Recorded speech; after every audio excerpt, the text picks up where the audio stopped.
Hello everyone, welcome to my kitchen. My name is Michael and it is time for another unboxing. I'm going to do another product here that I just got in. I love to bake bread and I saw this and I thought I'm going to give this a try. If you've seen some of my other videos where I've used my Dutch oven, I've got an Emil Henry bread baker that I use for that. So those two items are really good and they do their job for what they are. But I saw this Lodge and I wanted to give it a try. This is the 3.2 quart or 3 liter cast iron combo cooker. And let's go ahead and open this box up and see what this is. All right, now that we've got it out of the box, let's take a look and see what came with it. So we've got one of the pieces here, which can be used as a skillet, or it can be the top of your pot here if you wanted to use it as your lid, or you can use it as a base when you're baking your bread. So how that would work is you'd put your dough on the bottom and then you'd use this top piece here as the top to your Dutch oven. So this is very versatile what it can be used for, a skillet, a lid, or the base to this unit here. So it's got some instructions here in it. It says it's already pre-seasoned from the factory, but I'm going to give it just a little bit more of a seasoning at a later time, and I'll put that video up later so you can come back and check that out, what I did to this extra seasoning for this pot here.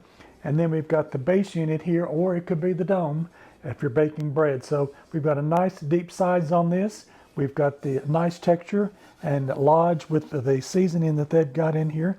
And once you continue to use this, it'll get that non-stick finish that we all like and become very smooth on the bottom and very smooth here on this if you use this as your skillet. So let's get some measurements of this and see what we've got. I've got my scales here and I'll put a link in the description box of the grams of this. I'm going to measure this in pounds. So we've got the top here that we'll put on here and we'll see what that weighs. And that's showing 6 pounds, 11.35 ounces. And now let's measure the other piece that we've got here. And that's 6 pounds, 9.7 ounces. So this doesn't weigh as much as this does. And I can tell by picking it up that this is a little bit heavier than that. So let's put the two together and that way you can get a combined weight. And it's showing 13 pounds, 5.05 ounces on that. So a lot of people don't like the cast iron because it is heavy, and this is definitely heavy.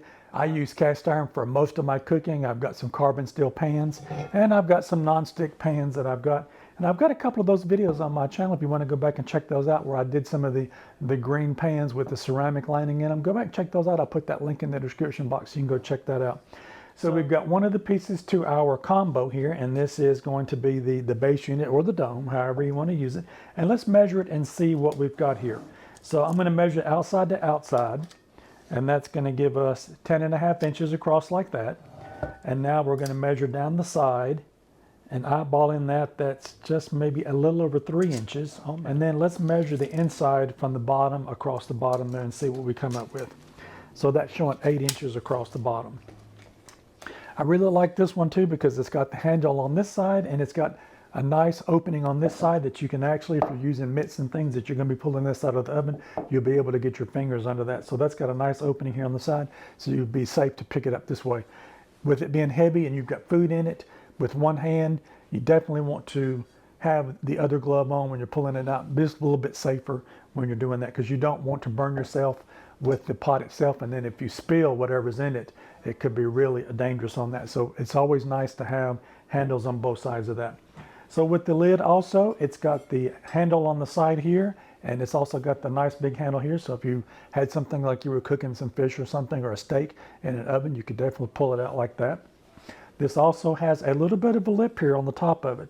Hope you can be able to see. Let me turn it up on the side of it. You can see that would be like a locking function of what this is going to do. So when you turn this up and you put this on the base, it locks itself on there, so it's not going to come off. And if you were using it for your bread, then you would put your dough in the bottom, and then you would put this on the top so that you've got your dome for your Dutch oven to bake your bread in. So that's what I bought it for. I wanted to try it for bread to see what it's going to do. So I think I've got a really nice piece here. Now that we've got the measurements for this piece, let's go ahead and measure the top now. So if we measure from the outside of this, it is 10.5 inches. And I'm going to hold it up here and just eyeball it down the side. And it's about 1.5 inches on the side. So it is a nice size skillet that we've got here. And I'll put the two pieces together, and that way we can measure the whole piece and you can get an estimate of what the height of that is. So I'll put it down on the side. and that's about 4.5 inches on the side there. And then from handle to handle, we've got almost 17 inches. I can't wait to get it seasoned up and get it ready to use. If you've got one of these, I'd love to hear from you. What do you use yours for? Do you use it to make bread? Do you use it as a Dutch oven? Do you use it, the two separate pieces here? Like I said earlier, you can definitely, if you're wanting to try to start out with cast iron, if you've never used it before, definitely give this a try, because you've got a skillet and you've got a deeper thing here on the side that you can use to deep fry things in. You've got the lid for it that you can put over it to keep it from splattering. You've got the capability to make it into a Dutch oven, and you've also got the capability to bake your bread in it. If you like this content, maybe you might consider giving me a thumbs up. I would really appreciate it. And check out one of the other two videos over here on the side. You might find something else you like. Don't forget to like, share, and subscribe. Check out some of my other videos on my channel. I know you're going to find something you'll love. I'll see you in my next one. Bye-bye now.